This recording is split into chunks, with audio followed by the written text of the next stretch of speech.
अब कांग्रेस के पास दावे के सिवाय कुछ बचा वचा नहीं है। कुछ दिन तो उनको खुश होने नहीं दीजिए। 13 तक तो इसको कमी में रहने का और सुखी रहने का उनको अधिकार है कि वो सपने देख लें मुंगेरी लाल वाले। वो जान रहे हैं इस बात में। उनको तो मालूम है कि साथ में एक सीट भी उनके पास नहीं आने वाली है। दौसा भी वो नहीं बचा पाएंगे।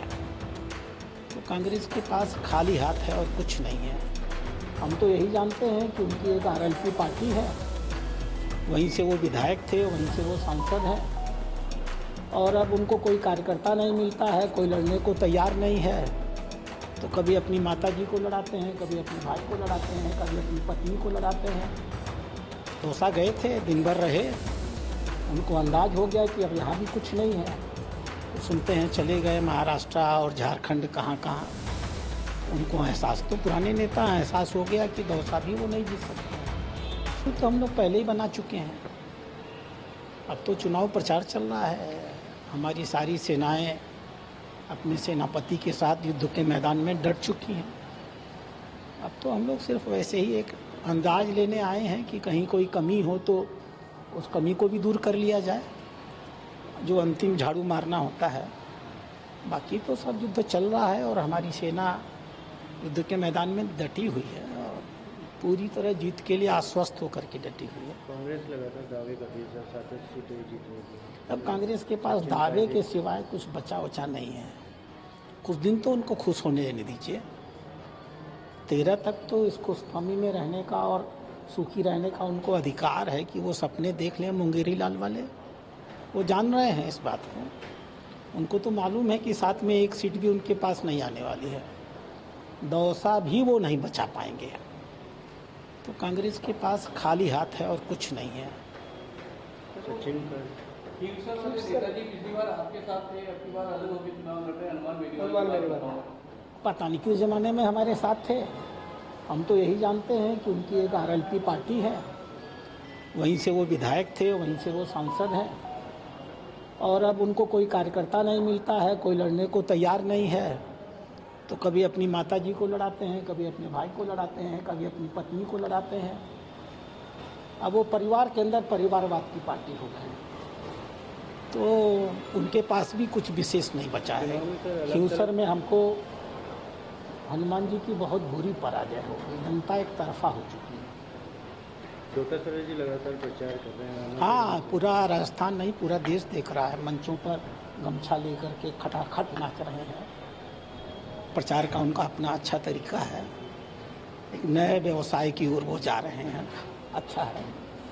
अब राजनीतिक काम तो कुछ लोगों के पास बचेगा नहीं।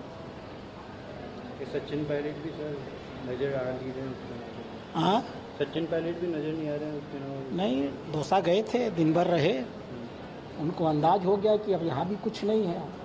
तो सुनते हैं चले गए महाराष्ट्र और झारखंड कहाँ कहाँ। उनको एहसास, तो पुराने नेता एहसास हो गया कि दौसा भी वो नहीं जीत सकते हैं। तो पराजय बोध से पूरी की पूरी कांग्रेस इस समय ग्रस्त है।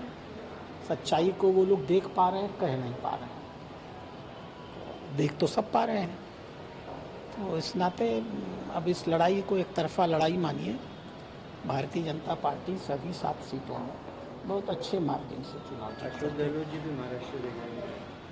अशोक गहलोत जी महाराष्ट्र चुनाव देखेंगे। अब ठीक है, वो क्यों इस डूबते हुए नौवा पे पतवार पकड़े? जो पतवार पकड़ेगा उसी को खराब नाविक कहा जाएगा। तो न तो गहलोत तैयार है नाव चलाने के लिए, न पायलट तैयार है नाव चलाने के लिए। तो ये तो नाव उनकी ऐसे ही मझधार में जा चुकी है बिना किसी नाविक के। जाने दीजिए जहाँ। सीपीआईएम ने एक आरोप लगाया है मोदी जी पर और केंद्रीय मंत्री जो अमित शाह जी हैं उन पर, कि सांप्रदायिक भाषण दे रहे हैं। ये कौन पार्टी है? सीपीआईएम। हम तो ऐसी कोई पार्टी इस देश में अब जानते भी नहीं हैं। सुदूर केरल में कहीं उनके पास एक सरकार है, बाकी तो वो कहीं है भी नहीं पूरे देश की राजनीति में। आरोप लगा करके अपने आप को चर्चित करना, आप सवाल पूछ रहे हैं ना, तो यही तो उनकी चर्चा हो गई। बाकी उनके पास है क्या? राजस्थान को लेकर कांग्रेस पार्टी बड़ा हमला बोल रही है कि आप विदेश भी जा रहे हैं, कहाँ जा रहे हैं, लेकिन अभी कोई हमला बोल रही है तो उनको बताना चाहिए। 5 साल वो सरकार में रहे, इस देश में कितनी पूंजी लेकर के आए थे राजस्थान में, वो अपना हिसाब दे दें। और फिर जब हम विकास कराएंगे, राइजिंग राजस्थान हम आयोजित करेंगे और लाखों करोड़ की पूंजी राजस्थान में आएगी तो राजस्थान के लोग उसकी तुलना कर लेंगे। पहले वो अपना एक बार ब्लैक पेपर जाहिर कर दें, उन्होंने अपने 5 साल में इस राजस्थान के अंदर कितनी पूंजी लाने का काम किया, कब बोले।